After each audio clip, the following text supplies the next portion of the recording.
Экологом не рождаются, им становятся. На личном опыте в этом убедилась Зулай Аздыханова. В эту сферу пришла случайно, решила помочь дяде в санэпидемстанции. Работа с реактивами и пробами в лаборатории с первого дня заинтересовала Зулай. Это была сначала маленькая лаборатория, затем, так как все это было новое, все интересное, смешивание реактивов, мне это очень понравилось. Я втянулась, закончила биологический факультет, продолжала работать, лаборатория расширилась нашими всеми усилиями. Работа эколога предполагает не только часы в кабинете. В этой передвижной лаборатории Зулай Аздыханова вместе с мобильной группой объездила каждый уголок Чечни. Изучали экологические последствия военных кампаний в регионе. Мы выбирали такие места, где велись активные боевые действия, с различной техногенной нагрузкой. Приезжали туда, везде проводили исследования. Мы тут же могли получить результат. Там население к нам подбиралось каждый раз. Всем было интересно. Рост промышленных производств и увеличение количества населения Земли неизменно влияет на состояние окружающей природы. В мире действует множество организаций, которые стоят на страже здоровья нашей планеты. Только в Чеченской Республике за экологическим состоянием следят 5 разных учреждений. Лаборатория экологического контроля в год совершает более 250 выездов.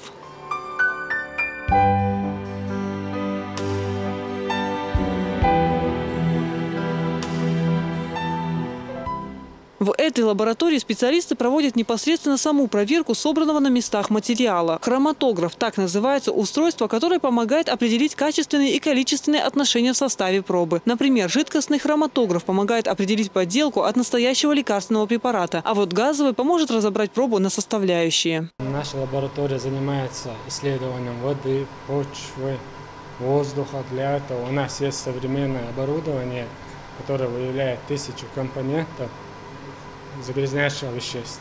Предупредить об опасности техногенного характера поможет этот хроматомаз. Именно он помогает ученым понять масштабы поражения окружающей природы после крупных аварий. Получив результаты анализа, мы можем определить, какие вредные вещества содержатся в почве и воде, и тем самым устранить последствия этих аварий. Сегодня врачи природы ненадолго сняли белые халаты. Во Всемирный день окружающей среды они принимают поздравления. В профильном ведомстве отметили сотрудников, которые добросовестно трудятся на благо родной земли.